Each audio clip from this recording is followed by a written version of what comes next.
అసలు అసిడిటీ ఎలా వస్తుంది, అసిడిటీ నుంచి ఎలా తప్పించుకోవాలి, ఏ విధాలతో మనము అసిడిటీని ఇంటి దగ్గరే తగ్గించుకోవచ్చు లేదా హాస్పిటల్కి వెళ్ళాలా, అదేవిధంగా గుండెపోటు వచ్చినప్పుడు వెంటనే ఏం చేయాలి. సరే, అసిడిటీ గురించి తెలుసుకుందాం.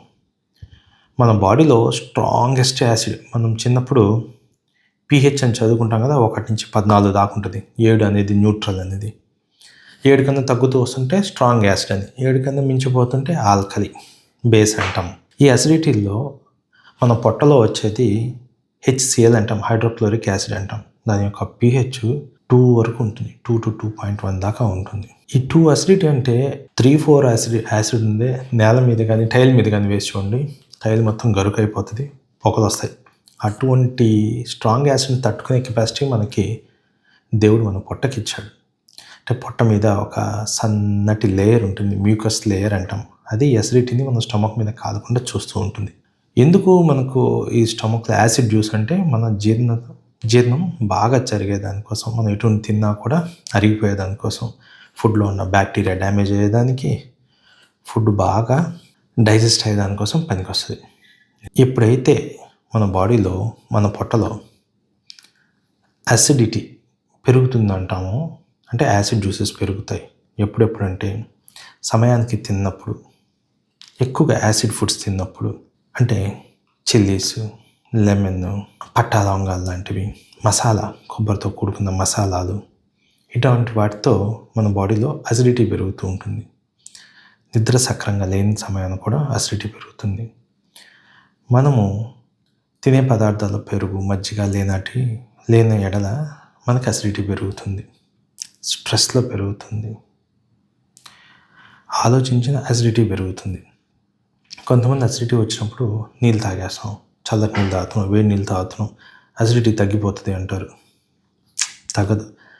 ఈ అసిడిటీ ఉన్నప్పుడు, అంటే మనం ఫర్ ఎగ్జాంపుల్ పొద్దున్న తినలేదు, యాసిడ్ అలాగే ఉంది మిగిలి, యాసిడ్ ఇంత క్వాంటిటీ ఉంది, దాంట్లో అసిడిటీ వచ్చినప్పుడు నీళ్ళు తాగే, వేడి నీళ్ళు, చల్లి నీళ్ళు, నీళ్ళు పోయగానే ఇంకా యాసిడ్ క్వాంటిటీ పెరిగి మన పొట్టని ఇంకా కాల్చడం జరుగుతుంది. అంటే క్వాంటిటీ పెరిగి ఎక్కువ సర్ఫేస్ ఏరియాని, అంటే పొట్ట యొక్క సర్ఫేస్ ఏరియాని మొత్తం ఈ యాసిడ్ బిల్ అయినవి స్టమక్ని, అంటే అదే మన పొట్టని ఎసిడిటీ డ్యామేజ్ చేయడము, యాసిడ్ బర్న్ అవ్వడము, మనకి పుల్లటి తెప్పులు రావడం జరుగుతుంది. అది అలా డ్యామేజ్ చేయడమే కాకుండా మనకి అన్నం యొక్క పేగు, ఈసోఫాగస్ అంటాం, అది స్టమక్ పొట్టతో కలుస్తుంది. అక్కడ ఒక స్పింక్టర్ అని ఉంటుంది. ఆ స్పింక్టర్ అనేది రిఫ్లెక్స్ వెనక్కి కొట్టకుండా, అంటే పొట్టలో కంటెంట్స్ వెనక్కి కొట్టకుండా కాపాడుతూ ఉంటుంది. ఆ స్పింక్టర్ అనేది కూడా రిలాక్స్ అయిపోద్ది, అంటే టైట్గా ఉండాల్సింది లూజ్ అయిపోవడం, మనం తిన్నది వెనక్కి వెళ్ళడము, పేగుని కూడా కాల్చడం లాంటివి జరుగుతాయి. ఈ స్పింక్టర్ని రిలాక్స్ చేసేదానికోసము టైట్గానే ఉండాలి. రిలాక్స్ అయిపోయేదానికి మనం ఎక్కువ మోతాదులో తినడము, వంగి లేచేటివి, బరువు పనులు చేయడము, ఇంకోటి అబ్నార్మల్ టైమ్స్లో టీ, కాఫీలు ఈ స్పింక్టర్ని రిలాక్స్ చేసి యాసిడ్ రిఫ్లెక్స్ వచ్చేటట్లుగా చేస్తాయి. ఈ అసిడిటీ వచ్చినప్పుడు మనం ఏం చేయాలి? ఈ అసిడిటీ వచ్చినప్పుడు మనము యాసిడ్ని తగ్గించే దానికోసము బేస్ ఆల్కలి అని ఉంటుంది, అటువంటి ఫుడ్స్ తీసుకోవాలి. ఎలాగంటే సాధారణంగా ఒక చిట్కా ఏంటంటే, ఇంట్లో సోడా ఉప్పు అని ఉంటుంది, బేకింగ్ సోడా అని అంటాం.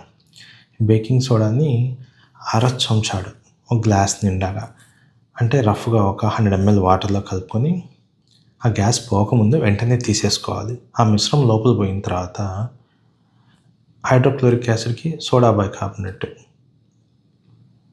బేకింగ్ సోడా కలవడం వల్ల అది ఆ అసిడిక్ మీడియంని న్యూట్రల్గా తీసుకుంటూ వచ్చి యాసిడ్ మీడియం తగ్గించడం జరుగుతుంది.